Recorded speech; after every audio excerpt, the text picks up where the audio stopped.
Assalamualaikum warahmatullahi wabarakatuh. Salam guru penggerak. Pada kesempatan kali ini saya akan membahas tentang eksplorasi konsep refleksi diri tentang pemikiran Ki Hajar Dewantara.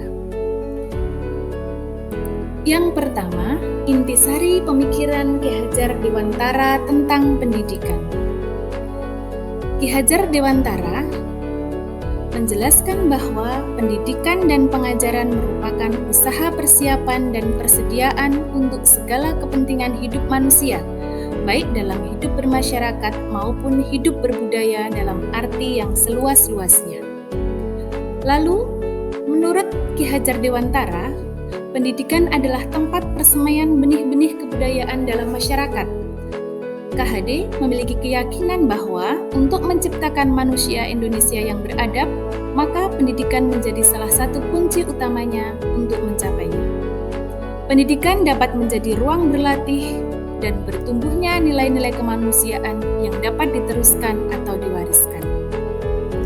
Adapun tujuan pendidikan menuntun segala kodrat yang ada pada anak-anak, agar mereka dapat mencapai keselamatan dan kebahagiaan yang setinggi-tingginya, baik sebagai manusia maupun sebagai anggota masyarakat. Oleh karena itu, kita sebagai pendidik hanya dapat menuntun tumbuh atau hidupnya kekuatan kodrat yang ada pada anak-anak, agar dapat memperbaiki lakunya, bukan dasarnya, hidup dan tumbuhnya kekuatan kodrat anak.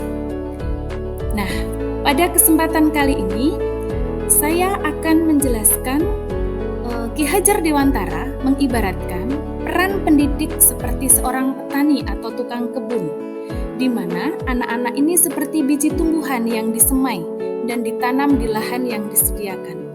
Anak-anak bagaikan biji jagung yang ditanam.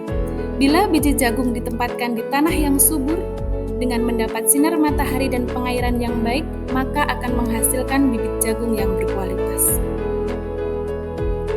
Dalam proses menuntun, anak diberikan kebebasan, namun pendidik sebagai pamong dalam memberi tuntunan dan arahan agar anak tidak kehilangan arah dan membahayakan dirinya.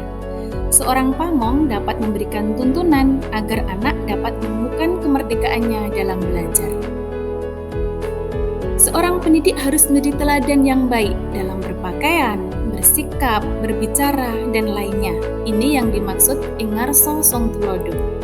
Selanjutnya, membangun dan menciptakan ide-ide bersama murid supaya mereka memiliki stimulus untuk mengembangkan idenya, atau ingmatyo mangun karso. Kemudian berikan dukungan dan dorongan berupa semangat supaya murid percaya dan mampu menuangkan idenya. Ini dinamakan tuturi handayani. Yang kedua, pembelajaran yang mencerminkan pemikiran Ki Hajar Dewantara. Pembelajaran dari filosofi Ki Hajar Dewantara yang pertama adalah memerdekakan dan berpusat pada murid.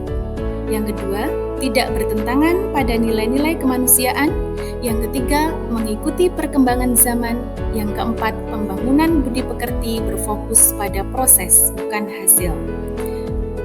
Nah, kita sebagai pendidik itu harus mampu melakukan perubahan budi pekerti menjadi lebih baik lagi. Menurut Ki Hajar Dewantara, budi pekerti diartikan sebagai perpaduan antara cipta atau kognitif, karsa atau afektif, sehingga menciptakan karya atau psikomotor. Pendidikan harus mampu mengubah budi pekerti peserta didik menjadi lebih baik. Yang ketiga, filosofi Ki Hajar Dewantara dapat terwujud jika 1. Guru bersifat among sesuai dengan semboyan atau trilogi Ki Hajar Dewantara.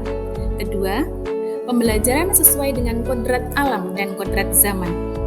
Yang ketiga, kemerdekaan dalam memilih metode pembelajaran dan evaluasi.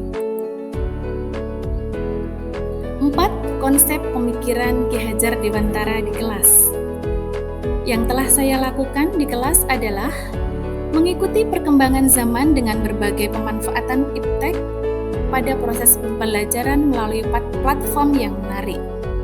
Kemudian sistem Among dengan memberikan kebebasan peserta didik menemukan sumber belajar seluas-luasnya untuk menemukan pengetahuan baru baik secara individu maupun per kelompok. Pandangan diri saya terkait pemikiran Ki Hajar Dewantara sebagai pembelajar atau guru yaitu memberikan teladan, mendidik murid sesuai zamannya dan selalu memberikan motivasi untuk belajar. Yang kedua, sebagai pembelajar atau murid, yaitu apa? Belajar sepanjang hayat, kapanpun, dimanapun, dengan siapapun. Nah, itulah Bapak Ibu refleksi diri saya tentang pemikiran Ki Hajar Dewantara. Semoga kita semua dapat menjadi guru yang memerdekakan siswa kita. Salam guru penggerak. Wassalamualaikum warahmatullahi wabarakatuh.